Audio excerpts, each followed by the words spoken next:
Thank you for pressing start on episode 25 of Underplayed, KZUM's indie video game podcast. Today we have 2 secret games, followed by a review of our featured game, Stray.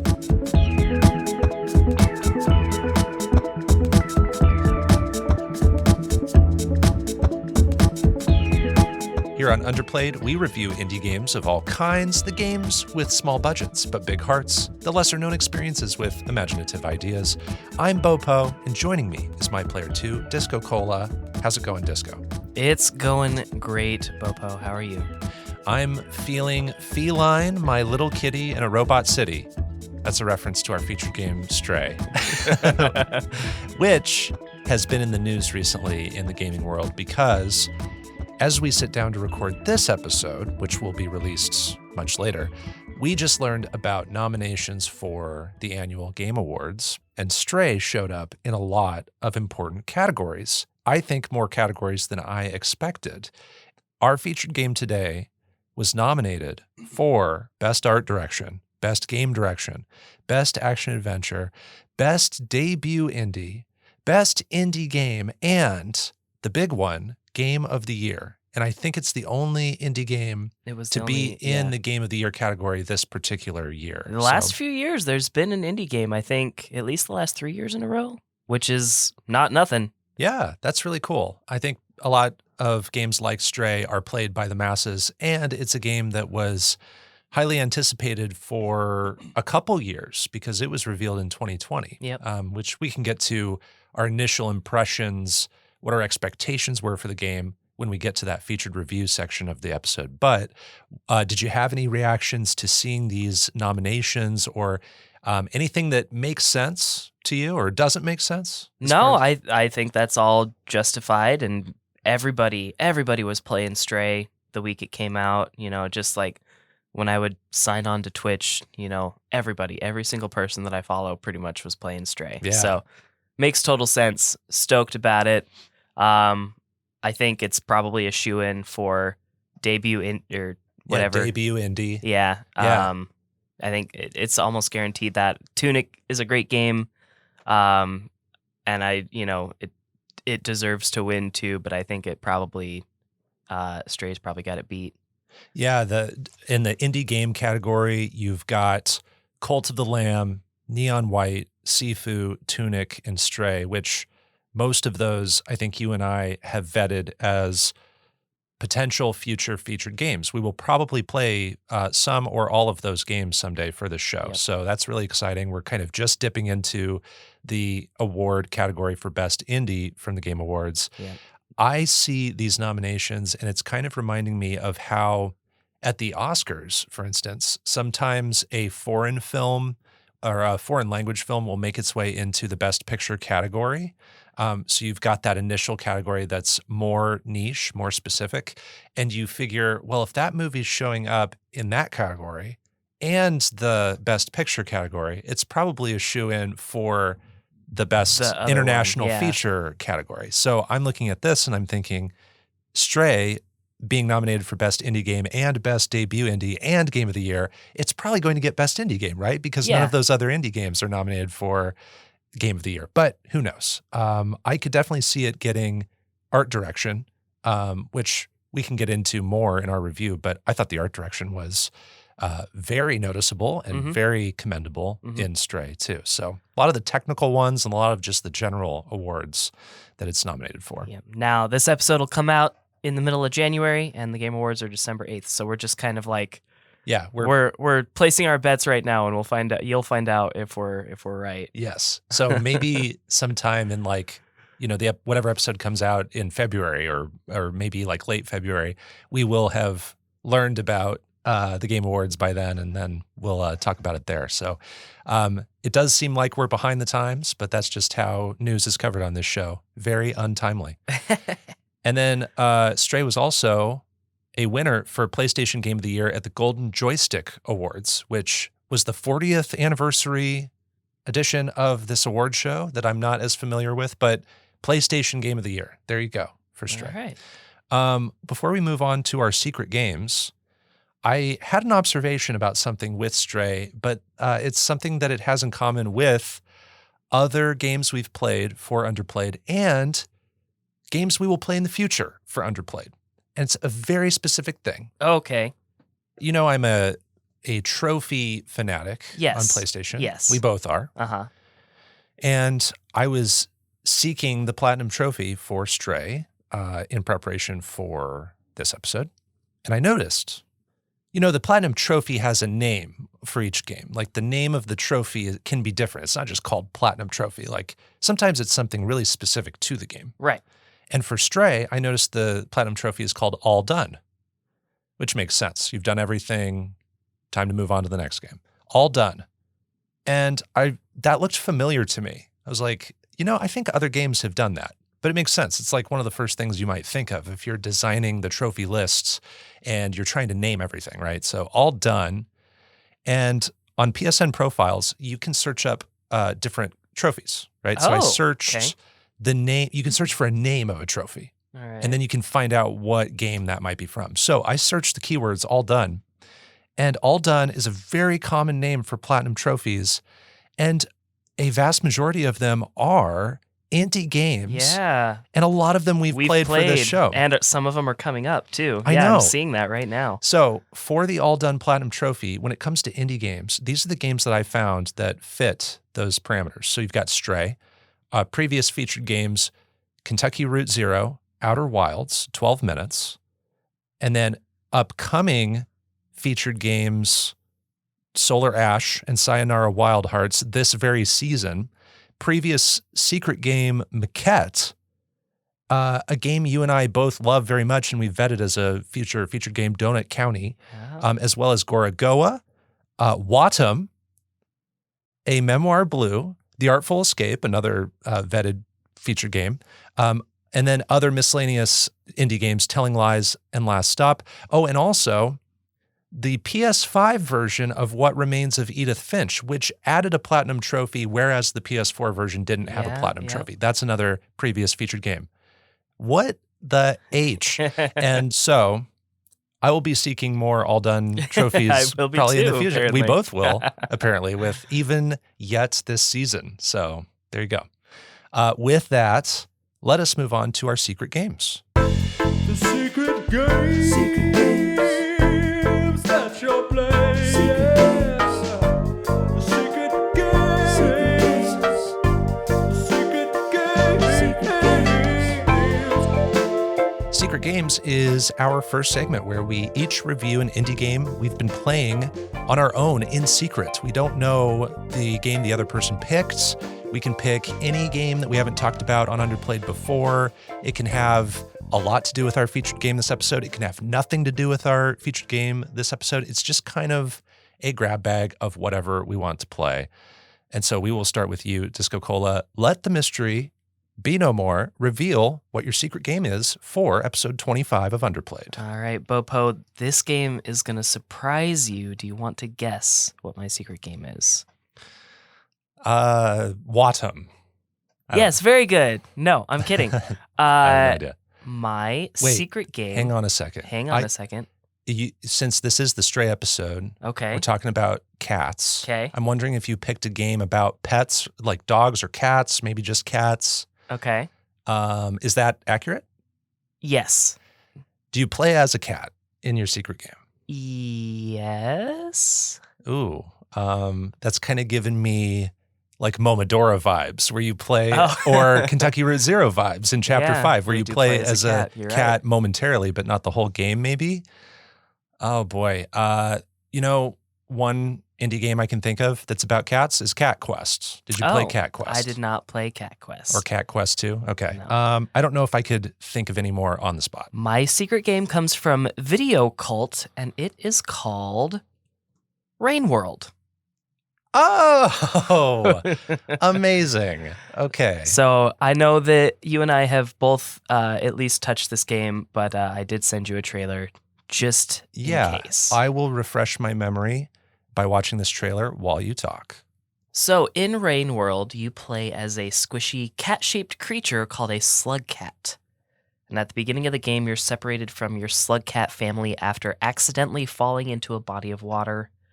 And now you're on your own, and you have to survive in a world full of creatures, many you're seeing in that trailer there, that want to eat you, and an atmosphere with a frequent and oppressive rain, given the title. And I'd say that pretty much sums it up. Most of the game is really about surviving. In addition to avoiding all of these different enemies and the rain, you also have to hunt for food. So even if you happen to know some of these locations that you need to get to rest or survive or whatever, you can't necessarily just beeline it there. You have to keep yourself fed. And this is like it probably one of the main defining mechanics, and I find it simultaneously annoying and fascinating. It's not necessarily like a common mechanic in games. You usually have something like a health bar that sustains damage from the environment, or occasionally, in this case, poor self-care. But then eating food will just increase your generalized health bar. In this case, Maslow's kind of the boss, and you and all of your predators must eat. And then once you've eaten, you must then find shelter from the rain. So you're constantly fighting against not only the clock and predation, but also hunger, all while being a squishy little slug cat.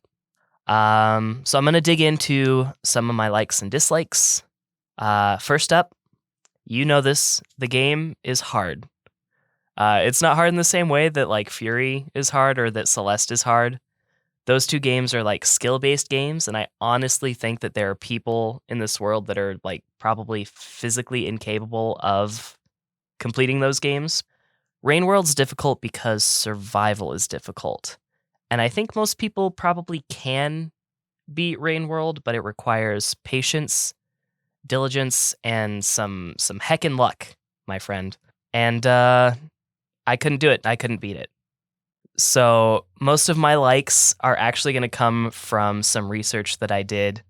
But I do now have an incomplete on my record with this game. I didn't finish Wilmot in time for the recording of that Right, episode. but you were very close. Yeah, it was very And close. I didn't finish Golf Story. I Right. got to the I played that 16 hours or something, got to Yeah. the very last challenge. Just, I didn't have the patience for it. But Yep. what's noteworthy about this one is not only have we both touched it before, I just want to add this context for listeners. You and I played this one together. Yeah. Before we did Underplayed, before we started this podcast, we tried playing this at your place, and I remember it just being so oppressively difficult and not very generous with checkpoints, not Nope. very generous with rewards for accomplishments. And I think we both got frustrated with it. And I kind of vowed to never want to try it again Yeah. after I just remember. after just maybe like an hour or Yeah. an hour and a half maybe Yeah. with the game. It was So, very difficult, and it it's- doesn't hold your hand. yeah, out of the gate it's hard. Like it Yeah. doesn't even really hold your hand. It doesn't tell for- you how to do anything, really. You Yes. have to, I mean, you get some sort of visuals that tell you to eat, but that's about it. You know, you Right. kind of have to decipher the rest of the world on It your kind of own. uses iconography in the way that a hyperlight drifter might, Yep. where you're not reading the English language. You're just Exactly. kind of interpreting imagery. That's exactly right. So yeah, I wasn't really even close to finishing it after I started researching it, as it turns out. I'd put in over 20 hours. I made my way through this dark area called the Shaded Citadel, and it was like the third zone I visited, and I ended my failed playthrough in a place called the Garbage Wastes. As it turns out, that's kind of like backwards. You're supposed to sort of go through the Garbage Waste first in most playthroughs and then to the Shaded Citadel. I took the wrong exit out of Shaded Citadel, and that place, like all dark levels in all games, sucks. And I have no desire to get this save file and go back to the Shaded Citadel. So that's kind of a bit of a like and a dislike. And it's cool that you can go pretty much anywhere as long as you can survive. I think that's cool. It makes the world feel really organic. Just like at the beginning of the game, when you fall in the body of water, you end up somewhere else. You can take a pathway that you just happen to stumble upon and end up somewhere that maybe you would prefer to visit later in the game. But as it turns out, right now, I'm sort of in this like one-way doorway in Garbage Wastes, and I can't really figure out how to reverse it. I don't think it's possible to get soft-locked in this game, but if I'm not soft-locked, I'm not skilled enough to figure out how to get back to where I need to be. Other dislikes, Predator AI seems pretty inconsistent. Sometimes you can just kind of like bop by some of the creatures and they'll barely have time to react. Other times you're already eaten before you get the chance to even do the bop. And that just, it's not consistent in that sense. The survival and cycle system is sort of confusing at first. Once you get the hang of it, it sort of makes sense, kind of, sort of. You at least know how to manipulate it eventually. But it's not really explained and requires a lot of trial and mostly error to figure it out. Sometimes you'll enter a room and an enemy will already be just like in the little doorway, and there's nothing you can do. You just die. You're eaten before you get a chance to turn around. Nature don't care. It don't give a single fiddle pie there. It's the circle of life. This game has a lot of like auto snapping, and so what I mean by that is there's like if you're on a ledge or balancing on a point and you're about to leap to another ledge or drop down somewhere, the game has a bit of like an aim assist, but many times it put me on an unattended platform or ledge. And so when that happens, there's many times where you'll have to circle around the entire room just to get back up to that failed jump and attempt it again. That's really annoying. You know, it may surprise you, but your gooey little slug can't jump very high. He can jump a little far, but he can't jump very high. So that's most of the dislikes. It probably doesn't sound like very many, given how I didn't finish this game.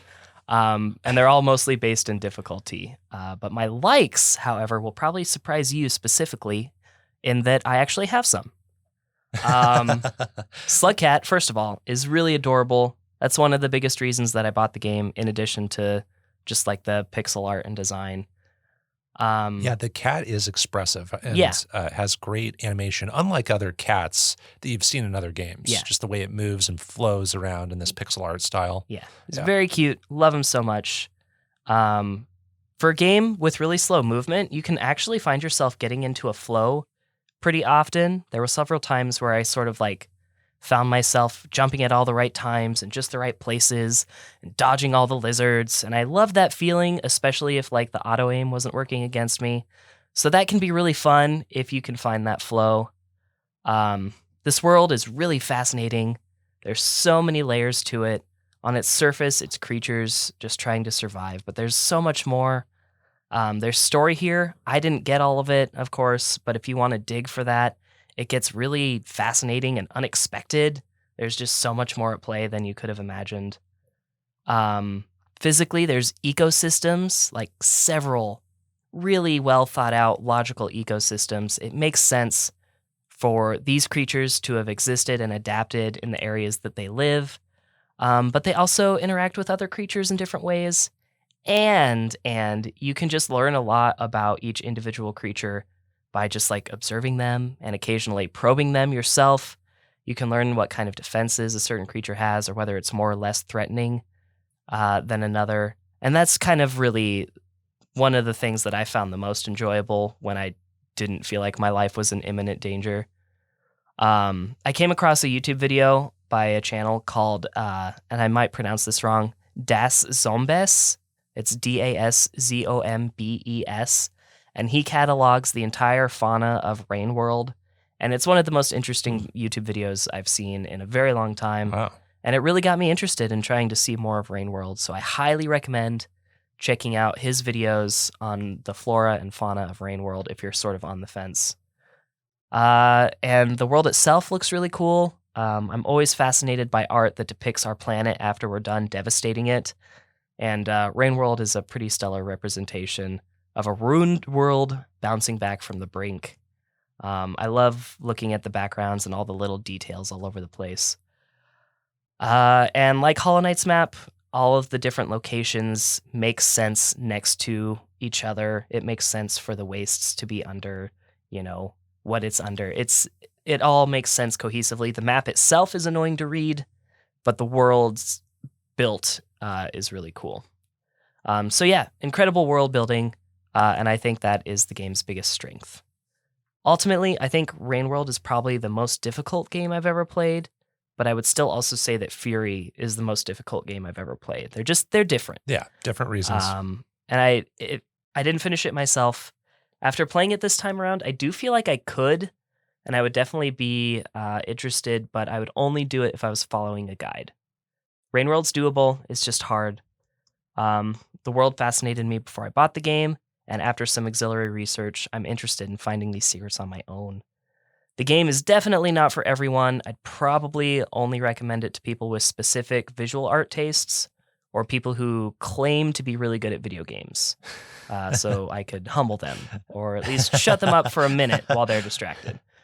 It is an unassuming game. Like, it is dark. It's got a lot of rain. It's got a dark color palette, but it is a pixel side-scrolling platformer game. It looks surmountable for sure. Like just on the surface. And then you play it and it's just ridiculously oppressive. It's one of those games you're like, oh, I heard this was hard, but I bet I could do it. I Yeah. can do other games like this. And then you can't. And You like can't. the trophy PSN profiles, I'm looking at how many people are registered as game owners for this. Almost 3,000 game owners, less than 100 platinum achievers for not even 4%. It's like 3.33% platinum achievement on this. So, I definitely didn't play it on my main profile.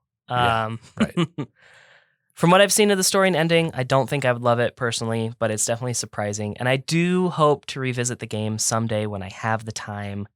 But at this time, with my knowledge and experience with Rain World, I want to give it a 6.5. Okay, that sounds fair. And I like how you outlined those positives.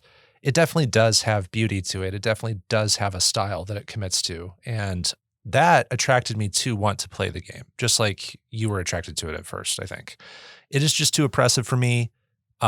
You said that you were having a tough time even just finding your way back to a place you had been before. Do you have an estimation of how much of the game you saw, like a percentage of how many screens in the game I that think you witnessed? Well, I think there are 12 like zones, and I visited 4 or 5. Okay. And I don't think you have to visit all of them to finish the game.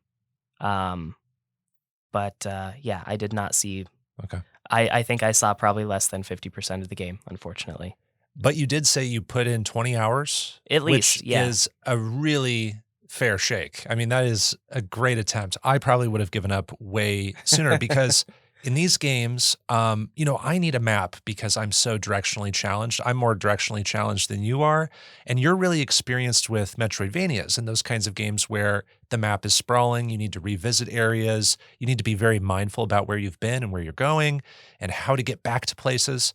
And even you are struggling with that aspect of this game. So I hope that is a testament to how tough this game is. Yeah. And it just makes me more unlikely to want to touch this one. But I'm glad you found a place for this with some synergy with Stray, playing as this character for Underplayed. So good job. Yeah, I appreciate that. I played the physical edition from Limited Run Games on PS4. It's also available on Switch and Windows. Wonderful. It is time for My Secret Game. And My Secret Game does not have a lot in common with Stray, but it is The Procession to Calvary.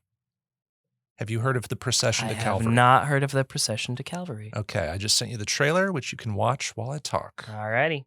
So The Procession to Calvary is a 2020 point-and-click adventure game developed by Joe Richardson and published by Joe Richardson and Superhot Presents. I will read the game synopsis from the Steam storefront. Quote, pilfer from pirates, conspire with cardinals, and perform miracles with an incompetent magician.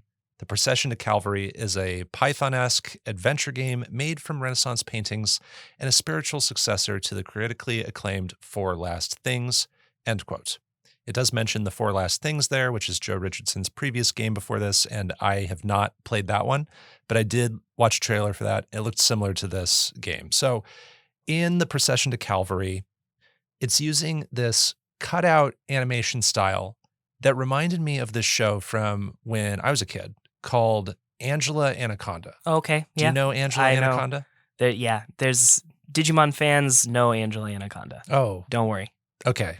Well, now I want to ask questions about that because I don't understand what that means. But Angela Anaconda was a show with cutout animation with these black and white, realistic looking characters, but they're kind of stop motion-y, kind of like South Park. Yeah. That's kind of what's going on in this, where you have each screen as a Renaissance painting that's come to life with characters pulled out of it, and then they have all these points of articulation, but the movement is very, I guess, blatant and jerky and kind of erratic sometimes. And it is a point-and-click adventure where you play as a soldier in the Holy War, and the game starts off right off the bat with this soldier killing lots of people, just going around screen to screen, just maiming people, beheading people with their sword left and right. And this is setting the tone of the game, which is really dark and disturbing, and a lot of dark humor going on in the Procession to Calvary. And in the middle of this carnage, it is suddenly declared that the Holy War is over, and this new leader, Immortal John, is taking over the throne from Heavenly Peter, who was a really violent, oppressive ruler. And it is now a time of peace and prosperity with Immortal John. And you talk to Immortal John and you ask about his philosophies and things, and it looks like things are going to be very prosperous. And you discover that the previous leader, Heavenly Peter, was never actually killed in this new leadership. So the soldier that you're playing as mistakes this as an order to go find Heavenly Peter, who has moved away to another land, and to kill him. And this sets you off on your quest, because your character is still very much in this place of like bloodlust and wants to keep killing people. And so any excuse to do that, I'm going to go do it. And so let's go find Heavenly Peter and kill him. It's kind of like this open thread that we need to close. And then the gameplay becomes this mixture of talking to people and doing errands for people, looking for key items, interacting with objects, just like a lot of other point-and-click adventures. And there are two main methods of progression. There is a really cheap and easy and violent way where you just kill everybody to get what you want and to get access to things. And that dramatically cuts down the playtime. And then there's the methodical, slow, and correct way to play the game, which is by doing errands for people, actually talking to people to see what they're about, and earning that access forward in the game. The game has a lot of matter-of-fact violence, cartoonish maiming, a lot of crude humor. There is religious commentary, and there are 3 different endings depending on your actions. The game also features classical music of the Renaissance era too. So every single screen actually has a different piece of classical music that's playing that helps to add some character and personality to each area.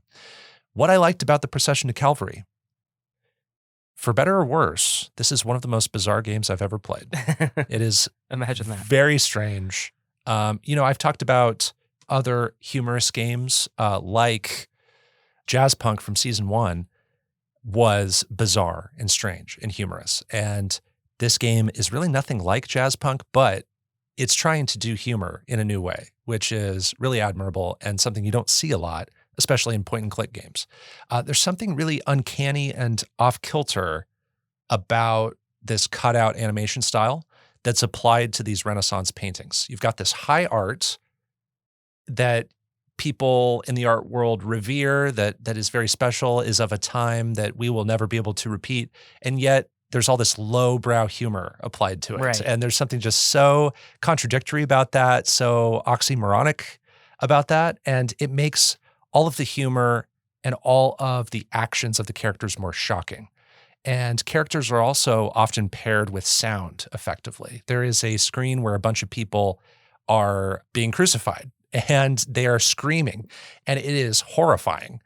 And then there's a screen where someone's being tortured. They're being rotated over a fire, and they're completely nude, and that person's screaming. So like that you can't look away from. It makes you want to do those screens faster because you just can't, like, at a certain point bear it anymore. But then, that is paired with all these lush colors, right, and people dressed in extravagant clothes. And so I find that really interesting and fun and different. Each screen having a different piece of classical music is really ambitious. I like that additional flavor of identity in each screen. And then the solutions to the puzzles are often ludicrous in a really funny way. I'll give a couple examples of this. So there is a city that you need to gain entrance to, and there are 2 guards who won't let you in because you don't have a permit or a visa of some kind. You're just a soldier trying to get in with no good reason. So they refuse you access. And there is a woman with a donkey cart right outside of town, and she has a permit to get into the city. And she says, if you help me fix my cart and feed my donkey, I will let you hide in my cart, and then we can go into the city together. That's how and then you go, oh, that's how I get in, of course. Right. So you find a really bizarre way to fix the cart. You find a bizarre way to get an apple for the donkey. And then you think you're going to be able to just hop in her cart, and she abandons you with nothing in return. She's like, it basically tricks you. And then the 2 guards watch all this happening, and they decide to let you into the city on the basis that you're a gullible rube who can be exploited. So it's like you end up getting into the city by doing the thing that you thought you needed to do, but the how of getting into the city is different and unexpected. There's another section where you need to collect jewelry for someone. You need to collect like 3 pieces of jewelry, and you need an amethyst, like this purple gem. Mm-hmm. And do you know the painting of the girl with the pearl earring? Do you know Yeah. that I know classic what painting? you're talking about. You actually find that girl on one screen, and she is wearing, instead of a pearl in her ear, she's wearing an amethyst. Oh. And in another quest, you have found a pearl, and so you trade the pearl for her amethyst, and then she puts the pearl in her ear and runs away. So that's presumably how she ended up getting that pearl. So that it creates this funny backstory for that painting. Doing the violent method in this game, just going around slaughtering people, is cathartic, but your character pays the price in the end, and you get the bad ending. Mm-hmm. So I like that I was able to go through and do the really fast one first, which was the violent stuff, seeing all the screens and areas of the game and getting familiar that way, and then getting that ending in like maybe half an hour or less. Oh, wow. And then being able to restart the game with a new mission of, okay, now I'm going to truly be this pacifist and try to find the right solutions. And I'm already familiar with the game, so I feel like I have a good sort of roadmap for how to do that. There are great moments of breaking the fourth wall. There are moments where the game will comment on itself, and it does this usually with God showing up, and God will show up and like comment on things directly. There is an instance where your character reaches for something through a window, and the animation looks really bad.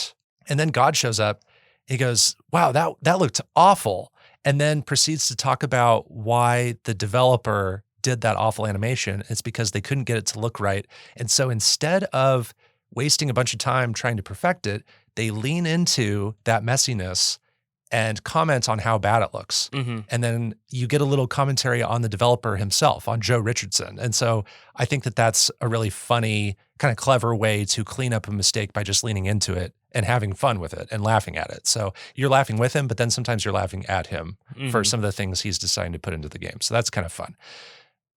There are things I disliked about the Procession to Calvary, and some of it has to do with just the point-and-click style of gameplay not entirely being my kind of game, which is a me problem. Some people will inherently enjoy these kinds of games more, and I understand that. But some of the text can be hard to read against the complicated backgrounds of the paintings. The game uses these really nice, bright font colors, and I don't mind that, but all they have is like a black stroke on the side, and sometimes the legibility suffers because that clashes with the paintings. And I had to like kind of squint and take an extra moment to read the texts. There are many conversations that you get into that are pretty shallow, and they actually don't move you forward. Sometimes you'll talk to a character and they'll have like 4 different things to say. And that character might be non-essential. You don't even need to talk to most characters in this game. And what they tell you is really inconsequential and shallow. And so I just wish there was a little bit more depth with some of those side characters. And some solutions require revisiting a small number of screens many times. So it can feel like you're walking back and forth a lot between 3 or 4 areas to like do a sequence of events. And so at a certain point, I didn't like doing that, especially when you're doing trial and error. And I had to do trial and error quite a lot in this game to figure out exactly what some NPCs were wanting me to do with combining items or placing items or using items. It was pretty vague, which is a hallmark of point-and-click adventure games. Yeah, Like of course. things are usually vague, but I felt like I was going back and forth, like in the middle section of the game a lot, trying to figure out like, what do I do with these 3 things? Are these items even essential? So I knew what I was supposed to do, but using the items I had in my inventory to get there was challenging for me. And I ended up having to look up a few solutions, which I don't like to do, but I had to do that to get this game done with all the endings. And then the game just kind of made me feel a little gross by the end. I think that's a intended side effect maybe, but I was kind of done with like the feeling, the emotion of this game a little sooner than I was actually done with the game. But overall, the Procession to Calvary is unlike any adventure game I've played. It is not for everyone, especially if you're easily offended by crude humor. I would stay away from this game if that describes you. And although the game is short, it does still require some patience, but a lot of people out there might be fans of Monty Python or Renaissance art.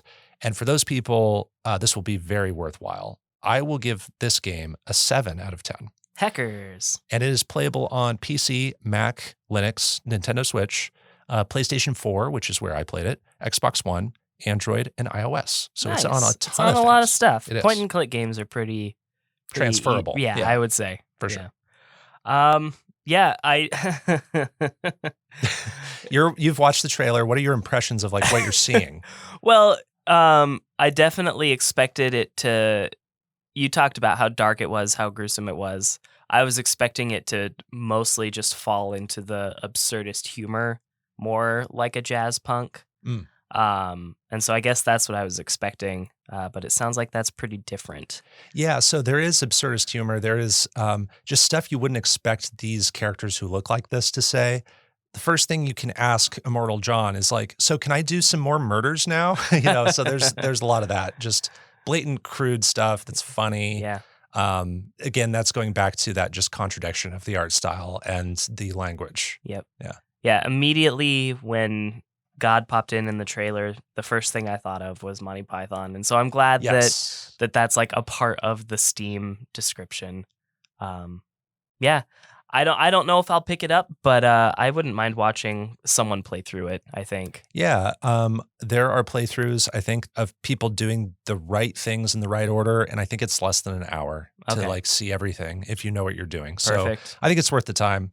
There's some funny dialogue, and I actually did not even get through all the dialogue options with every single side character just because so many of these Renaissance paintings have big ensembles. Hundreds of people, yeah. Tons of people.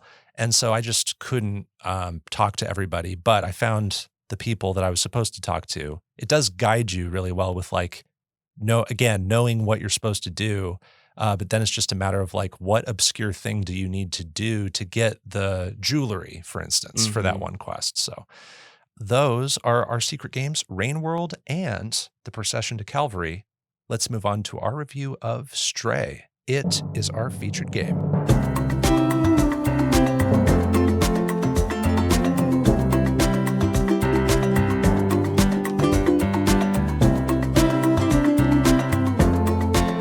Stray is a 2022 adventure game developed by Blue 12 Studio. As we mentioned before, it is their debut, and it was nominated for Best Indie Debut Game at the Game Awards. And it was published by Annapurna Interactive, a common publisher in the indie game world, a very recognized and noteworthy publisher for sure. Gonna talk about them in a couple episodes. Yes, we will. They show up in season 3 a couple times. I will read the game synopsis from the Steam storefront for Stray. Quote, lost, alone, and separated from family, a stray cat must untangle an ancient mystery to escape a long-forgotten cyber city and find their way home. End quote. I think that's a very apt, efficient description, but we'll talk about how the game works a little bit more and how things begin here. So Stray is played in the third-person perspective, and you play as a cat who is a member of a family of stray cats who all look different. So you assume that they kind of found each other and are now hanging out doing life together. The cat doesn't talk nor do we ever hear the English language in Stray. Although we do read English, which we'll get to in a second. And the cat isn't named, as far as I could tell. It doesn't have any sort of name, right? He is not named. He's also not gendered, for that matter. True, But yeah. I believe they mocapped a real cat, or at least this character was inspired by a real cat named Murtov. Murtov. Yeah. Okay, I didn't know that. But I was just going to call it the cat throughout this review. That's more Just for appropriate, I would ease say. of use. Yeah. Okay. So this family of cats are moving through a deserted area above a walled city at the beginning of the game, and you take control during this part. And I don't think it's even 10 minutes of gameplay in before the cat you're playing as attempts to jump from this broken piece of pipe, and it breaks, and the cat falls down into the city and gets separated from its family. And this city that it falls into was intended for humans who are no longer there. That is a whole mystery that's unraveled throughout the adventure that we won't spoil. The cat explores a variety of areas and soon discovers these head crab-like enemies called Zerks, who are evolved from a certain kind of bacteria. And again, that's all we'll say on that. But that is kind of the main enemy of this game. Later, you run into robots called Sentinels that patrol around, and those can catch you too. We soon find a scientist's lab and an AI called B12 who ends up accompanying the cat in a drone body. You help the drone, or you help the AI take on the body of a drone, and then that's the way that you translate robotic alien language into English in this game. B12 follows you around, and you discover these companions who are the robots of this game. If you watch the trailers and gameplay footage for this game, you'll know these robotic servants are a lot of the big visual identity for this game. And they were originally designed to serve the humans. And again, the humans aren't there. So these robots are just hanging out, building their own societies together, living together, and actually taking on human behaviors and attitudes and wearing human clothes. And so it's kind of like the humans of this game, but they're robots. So there are companions called outsiders, and outsiders are particularly interested in climbing to the surface and escaping this walled city. And so together with B12 and the outsiders, the cat goes on all these missions to climb out of the city and go to the surface. Stray features a variety of gameplay mechanics. There are some levels that are more linear. And then there are other levels that are more open-ended. Some are kind of resemble towns or cities. And then some levels contain more puzzles or sentinel robots to avoid or Zerks to run away from.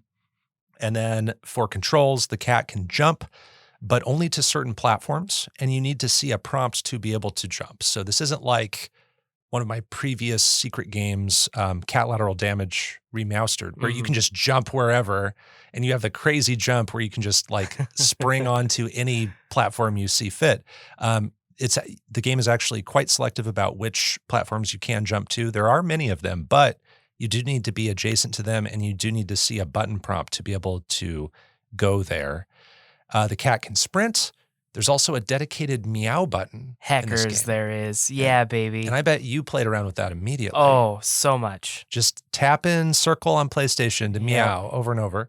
The cat can also pick up side quests from the companions, who mostly ask for items to be collected. You're mostly fetching things in this game to make progress in both the side and the main missions, I think. And then B12 is, what's interesting about B12 is B12 has memories about the past, but they're obscured and a little forgotten. And you can recover those memories by interacting with certain objects in the environment. And that's how we translate some of the language. That's how we get some of the lore and world building too, to know not only what is going on in this world, but what happened to those humans, why the Zerks are here. What does all this mean? What is this walled city about? It's also essentially your primary collectible for those of you looking for collectibles. Yes. and those show up in the achievements and trophies for sure. So DiscoCola, we are both cat people. Mhm. You have more than one cat. You Mhm. are definitely a cat person. You've been a Yes. cat person as long as I've known you. And this game was revealed a while back when the PS5 was revealed. And I think it was revealed in the same showcase as Bugsnax, yep. So when you saw this game revealed as a cat person, what were your impressions and hopes for the game? Well, that very initial one was very short, so there wasn't like a lot to go on. But yeah, like you said, I love cats like a lot. Like I really love cats. And so yeah, as we got more and more trailers and footage throughout the years, I just kept getting more and more excited because it's also robots, but like sort of rudimentary robots, and that allows like a lot of really cool design choices too. So it's like old tech meeting new tech and cats and dystopia. So it's just like this perfect storm of things that I love. I didn't even think about that intersection between cats and these lower tech robots. That's also something that you like in fictional media, like that kind of idea Hmm. in science fiction. So this game feels like it was created in a laboratory for you and lots of other people because this was a highly anticipated game. But now that you've played it, giving you the floor, what are your thoughts on Stray? Yeah, there's a lot that I really love about this game, as you might expect. I think the puzzles, there's a lot of puzzles in this game. I think they are all mostly reasonable to figure out. Pieces to the puzzle can be picked up before you even know that you need them, and you'll just have them lying around in your inventory. I love that. I love when you can finish a task. You don't have to wait for it to be prompted by finishing a different task. You can just pick up this piece of the puzzle, and then when you need it, you already have it, and the story doesn't lose any steam because you already had it. It just makes sense that you already had it. Love that in games. So cool. One of the things that I want to point out about this and cat lateral damage and a lot of games I've seen with cats is that cats are actually super super graceful. Like, yes, you can jump to a lot of really cool places, but in this game and cat lateral damage, you like jump onto counters and everything gets just knocked over all willy-nilly. When I see cats walking on crowded counters, they're taking these like tiny, tiny steps, and they're very delicate to avoid as many obstacles as they can.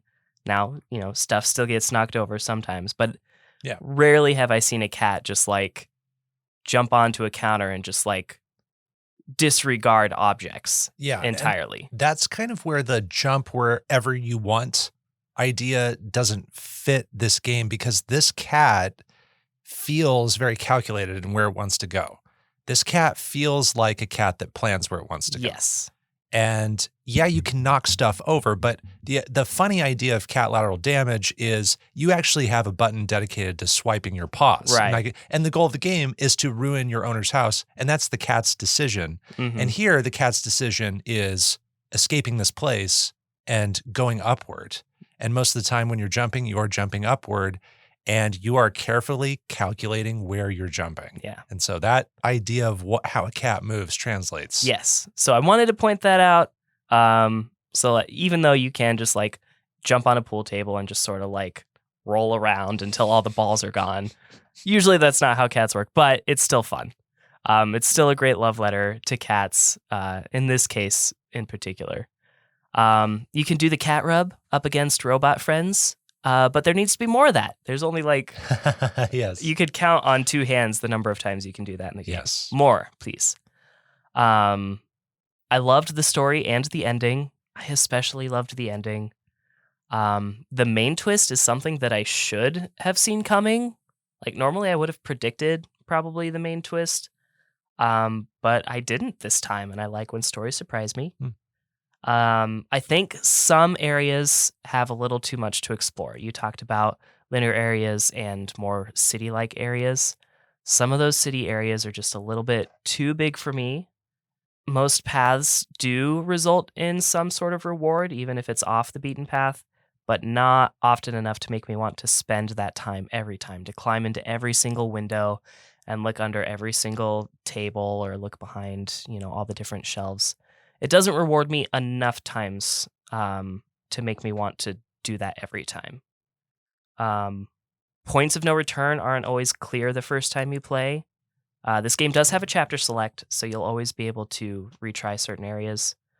But I wish that I could just travel back. I can't think of a particular point in the game until maybe the end where physically you would be unable to travel back. Yeah, there's some levels like the rooftops and the dead ends and the sewers where I'm not sure if you can return to some of those places. Right. Where you're just going to chapter select. So Yep, you essentially. you break that kind of illusion of the whole world seeming like it's connected together in Yeah, that way. a little bit. Yeah. So I wish I could travel back. Not a huge deal. The game's not super long. And there's not like a ton of collectibles to miss in the first place. So this is one of those games where even if you're just sort of floofing around, it's still super fun. It's so accessible and so much fun that I actually started playing this game with my 2-year-old. Nice. And it might be the first game that we've actually played together, as opposed to just like handing her a controller that's not doing anything.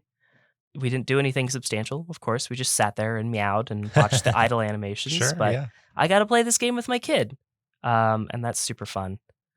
I don't really have any dislikes other than the points of no return. I think this game is a great love letter to cats, and I'll take more great love letters to cats in the future. Just give me all the cat games. I've been looking forward to this game since the first trailer, and it wasn't quite what I expected. I wasn't expecting this like grander overarching story. I thought I was just gonna, hang out with some robots maybe, or help one or two of them, but it's even better than I would have expected in that case. And obviously I'm very biased towards cats, so I was always going to enjoy this game. But I think the hype for this game is earned. I think anybody capable of controlling an R-stick camera can play this game. And I don't think it's a perfect game, but I also don't think there's anything actually wrong with it. It's my favorite game I've played with a cat. Nice. I Wow. give Stray a 9.5 out of 10. Wonderful. Oh my goodness. I'm not surprised, honestly. I figured you would love this, and I'm right there with you. I devoured Stray. I played all of Stray in one weekend, and I got both platinum stacks across PS4 and PS5 within that weekend too. Yeah, you did. So I played this game, actually did this game like basically 3.5 playthroughs. I did a full playthrough where I like collected everything, and then I turned around and did a speed run to get that trophy, which is one of the most annoying trophies, but you have to complete the game in under 2 hours. And then when I knew that game super well, I hopped onto the PS4 version, did the speed run immediately, collecting most of the things along the way and still able to, complete it in under 2 hours, and then just cleaned up that playthrough. Yeah, I just couldn't put this game down. I think Blue 12 understands cats so well. And it comes down to little touches like how light reflects in the cat's eyes, Yeah. how you can jump into boxes like cats like to do. My cat loves boxes. Cats love boxes, baby. Whenever I get a new package in the mail, I don't throw away the cardboard box. I don't recycle it. I put it out for a few days so that my cat can jump into it. And there are boxes you can hide into, not just for the fun of it, but also there's a gameplay element to it to actually hide from things looking for you. There's a moment where you get B12 as a companion, and the cat has to don this little outfit. And there is a moment where the cat doesn't want to wear the outfit and is moving very slowly, and like how a cat would if you put like a sweater on a cat. It's not just that you get this a few times throughout the game, but it is 100 little touches like this that add up to a really special experience, an experience where they clearly took a long time to think of all this stuff. And I think this game was in development for many years before it came out. I think they originally started working on this in like 2015 or something. So it's been a good amount of time that they've taken with this. There is a great variety in level design, and a lot of it comes down to that variation in the more linear levels, the puzzle levels, and then the open-ended levels. I love that variety. I think there are the right amount of large areas like the slums and the one later, Midtown. Midtown, yeah. Uh, I love that there are just two of those areas because they're spread out really well. Um, in between them, there are nice smaller sections to help break things up where you're doing different things that you can't do in those bigger cities. And I love all the nooks and crannies in those cities. I know that you're not always rewarded so much with exploring every single optional side path, but I think this game has insanely good set dressing and art direction. I love the dystopian, post apocalyptic cyber city approach where we get all these neon signs and dilapidated buildings and interesting machinery. I think the cat feels great to play. Again, I love the jump wherever you want thing isn't how this cat is controlled. It is you're carefully calculating where the cat should go. That feels like who this cat should be. I think the cat has a comfortable sprinting speed too. If you Oh, just need to yeah. cover lots of distance, doing that sprint feels nice. Also love the techno, jazz, and ambient music, which is really fitting for this setting. I think the collectibles add not only some great exploration, but really interesting lore. There is a collectible that gives really interesting backstory into the Zerks. And I actually missed that collectible on my first playthrough. And when I did my cleanup, I found that one collectible and it gave me all of the it gave me the answers to the questions I had about the Zerks. I was like, wow. What's great about that is the story in this game works at both a micro level and a macro level. Mm. It works at the level where you're just following the cat in this present moment until it hopefully reaches the surface. But you can take a step back and look at the whole world and learn about the history of how this world got to be where it is and what happened to the humans and what's going on with the companions and what's going on with the Zerks. All that stuff is also interesting, and you can kind of choose which one to pay attention to. You can pay attention to both. I was surprised at how deep the plot developments were, at how deep the world building was too. And I also love the dual sense effects on the PS5 version of this Ooh, game. okay, let's hear it. So this is similar to Cat Lateral Damage. When I played that, when you go to sleep, you purr, and there are great purring Yes. haptics, like that same idea is in this game. And then when you scratch things, you can scratch furniture and carpets and curtains in this game. There's great trigger resistance to represent the pulling of the claws down. Oh, yes. That feels good. I love the trophy list in this game. It asks you to do really interesting things. Some things you would naturally do, and some things you have to go out of your way for. I think that makes for a great variety with a trophy list. You have to nuzzle up to those robots. You talked about that a little bit. And doing that is so charming because they get a little heart on their screen of their face. I Mhm. love that. Scratching something in every chapter. It makes me look for those spots to scratch, and then I get that really nice haptic feedback in the triggers when I do that.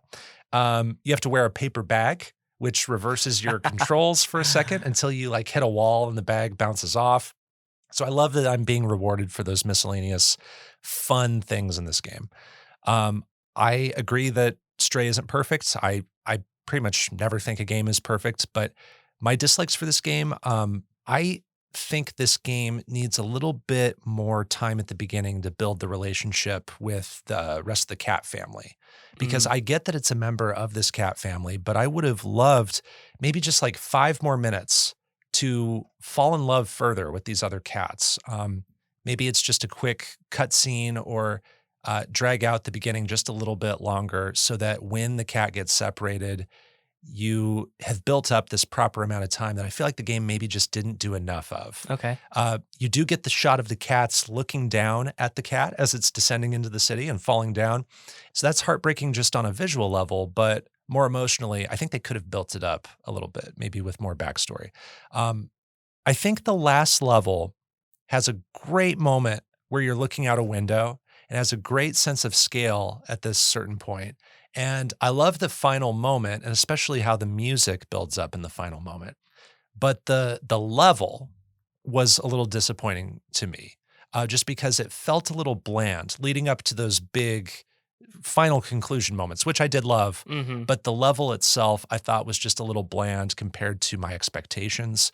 I think the objectives in Stray revolve around fetching things too much for mostly companions, it feels like. I wish there was more of a balance of environmental puzzles where you're finding something that's blocking your way and you need to use the environment to get through. I Gotcha. wish there was a little bit more of that stuff. Uh, I also wish there was more customization for the cat, like different outfits it could wear. I know that there was a particular creative decision with making the cat this orange cat for everybody, and that you can't pick which cat it is from the family of stray cats. For instance, you can't have the cat be a black cat or like a calico, like white cat. Hmm. But I wish that that was somehow an option because I would have loved to play as the black cat because Hmm. that's my cat at home. Um, I found that the camera occasionally got lost from what I was doing and it just couldn't keep up with my jumping around and would sometimes like just get a little crazy. And then sometimes the jumping prompts were finicky on certain platforms where I just wanted to get that X button to show up and I had to keep moving the cat and like moving the camera so that it would register. Yeah. Sometimes that breaks the flow of the platforming. But overall, I think Stray is a lovingly made game. Its world feels really lush with detail. It has an eerie yet hopeful sense about it. And it doesn't start or end the strongest for me, but as a cat lover, I found a lot to love about Stray. And I rate it an 8.5 out of 10. Nice. And I thought about giving it a 9, so I was kind of on the upper end of 8 for this game. Cool.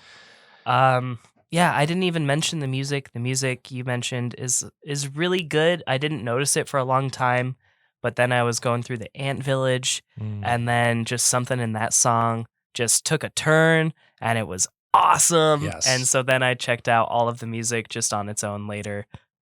Very good stuff. I especially obviously recommend Ant Village song.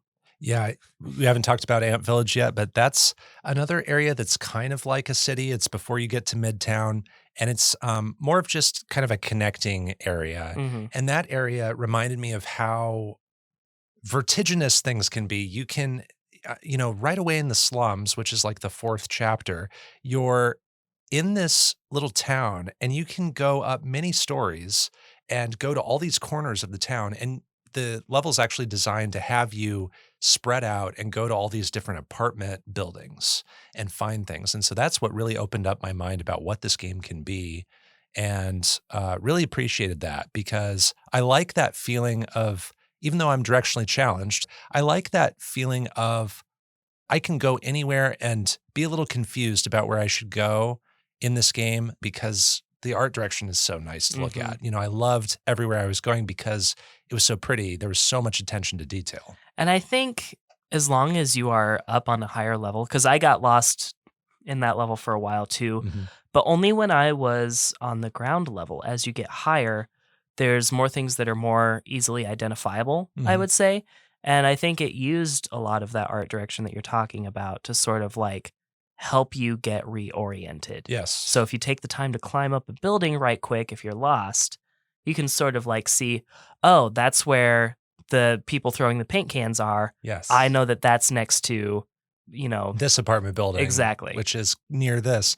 Yeah. And it teaches you to look for those symbols at the beginning. When you're trying to find the outsiders, you have to go to each of their paths and you're taught to look for that like blue square with the white circle, Mhm. and so once I figured that out, I was like, oh, I haven't even been to this corner of the map. Now I know to look up there and I see way in the distance this place I haven't been to yet. So I loved exploring that place. The time just melted away when I was doing that. I was doing a bunch of collecting and preparation for side quests I didn't even have yet, Mhm. too. And that goes back to what you said about collecting things before you need to collect them and that's okay. Love that. Love Yeah. that I'm being rewarded for being curious. Um, Something I thought about mentioning in my overall thoughts is about the perspective of the cat and how the cat is doing all of this exploration, doing all this logic making and puzzle solving, which I don't feel like are the cat's decisions, Right. right? No cat on earth would see a like spinning fan and think, oh, to stop that spinning fan, I should go down and pick up a bucket and then roll it down this slope so that it gets stuck in the fan so that I can go through, for instance. Like, Yeah. no cat would be able to do that, and no cat would think to do that. So one thing that kept cropping up for me playing Stray is I got a little ripped out of the experience thinking this cat would not do this decision. It is me doing this decision, and I am doing it through the body of this cat. Whereas in games like in Limbo, I am solving all these puzzles. It is a fantastical world. It's a fictional world. But in the context of that world, I believe the character I'm playing as would do the things that I'm telling him to do. I don't believe the cat would do the things I'm telling the cat to do. So I was wondering if I know it's like such a specific kind of criticism, but it's something that kept sort of bothering me. Did that ever happen for you? I'm the kind of guy that watches movies, and anytime there's broken glass, I'm like, okay, come on, guys. So, of course, that's the kind of thing that I pick up on. But I sort of have adopted the explain it away with, if you put a million monkeys in a room, eventually one of them's going to recreate the works of Shakespeare or whatever. Right. And this is that cat. This is that cat This is that's that like cat. doing all the right things at all the right time. Which is why we're seeing this cat story Yeah. above other cat stories. And it also extended for me into the translations that B12 does. All the companions have this robotic language. It sounds like gobbledygook, but B12 can translate it, and you don't hear the English language, but you read the translations popping up on screen from B12. And I also thought, those are not intended for the cat at all. Those are intended for me, the player. And so, like, why is B12 doing that? Like, why is B12 with me doing that? So that is totally mine. That is not the cat's. One way they could have tried something different, and it would be so much more challenging, but a cat might understand imagery and iconography like Hyperlight Drifter or Rain World. But that was another like weird disconnect for me. I don't imagine it will land that way on most people. It was just a very specific thing for me. I also feel like the game wants to have these emotional moments, and it happens really early on with the cat falling down and you see the three cats looking down. That was the most heartbreaking moment for me.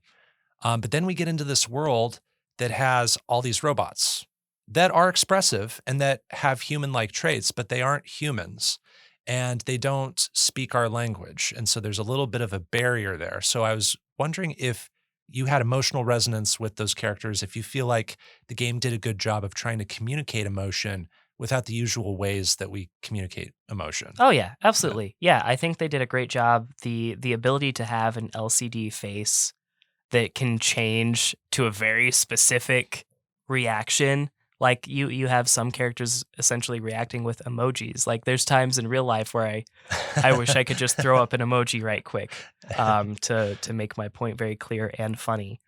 Yeah, I think it did a great job of doing that. And like there's certain like physical movements that you can get them to do too when they react to you. There's one character that's sleeping and you can just like hop up on him and take a nap. And he reacts in such an incredible way.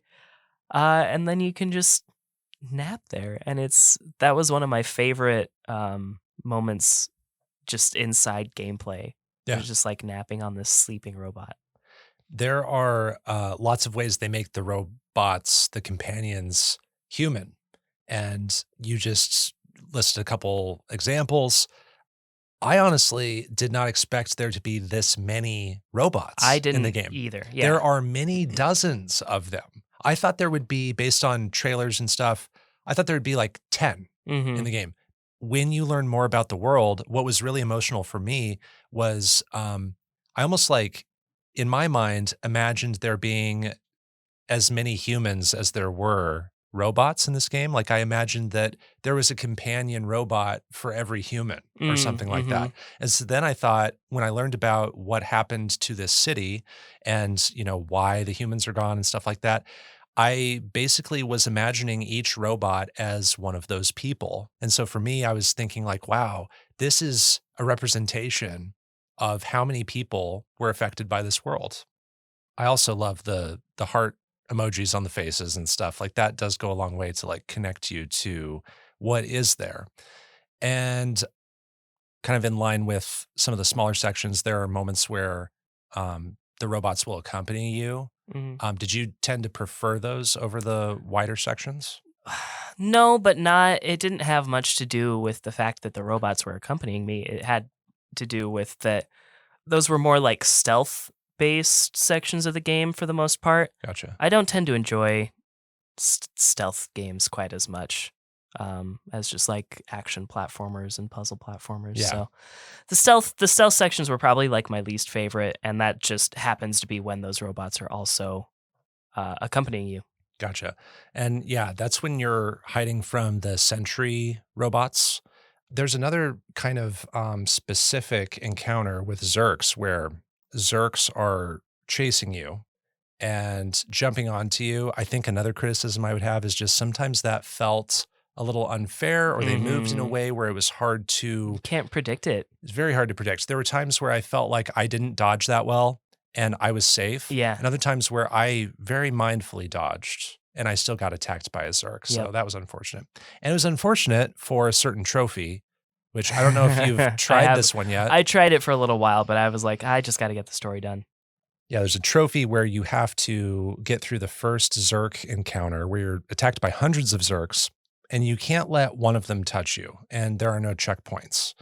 And this took me like 40 or 50 tries, I want to Oof, say. I hate to hear that. And Okay. even after I quote unquote mastered it, which I didn't even like feel like I was good at it, I felt like I was really lucky. When I tried it on the PS4 stack, it still took me 20 or 30 tries. Oh man. So Yeah, when you told me how fast you did the PS4 one, I'm like, how with this? How I know. what? Yeah.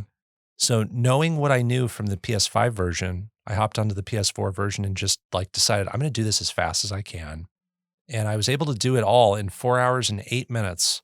And I'm right now, I will probably be surpassed and bumped off this list eventually, but I am number 31 in the world. Congrats. Thank you. And someone else is also at 4 hours and 8 minutes, and they're at number 32. So I must have done it a few seconds faster than them. That's how tight some of this leaderboard stuff is. The person faster than me, 4 hours, 7 minutes, and then we have a couple 4 hours and 6 minutes. So it gets down to the second with some of these placements. But then, like, yeah, the top person, 2 hours, 50 minutes. So you should try to beat that Yeah. on your main profile. I won't, but I'll still try to get on the leaderboard, I think. Yeah, you definitely should. I think it's definitely doable for sure. After like, did you play on your junk I profile? didn't. I played on my junk profile Okay, at first, good. because I don't know why. Oh, I think because I wanted to play it with my wife, and then I wanted to earn all the trophies on my own also. So, Gotcha. That makes sense. Yeah. So you mentioned playing a little bit with your kid. Did you play with your wife? I didn't. We didn't have time. Okay. Yeah, busy time right now.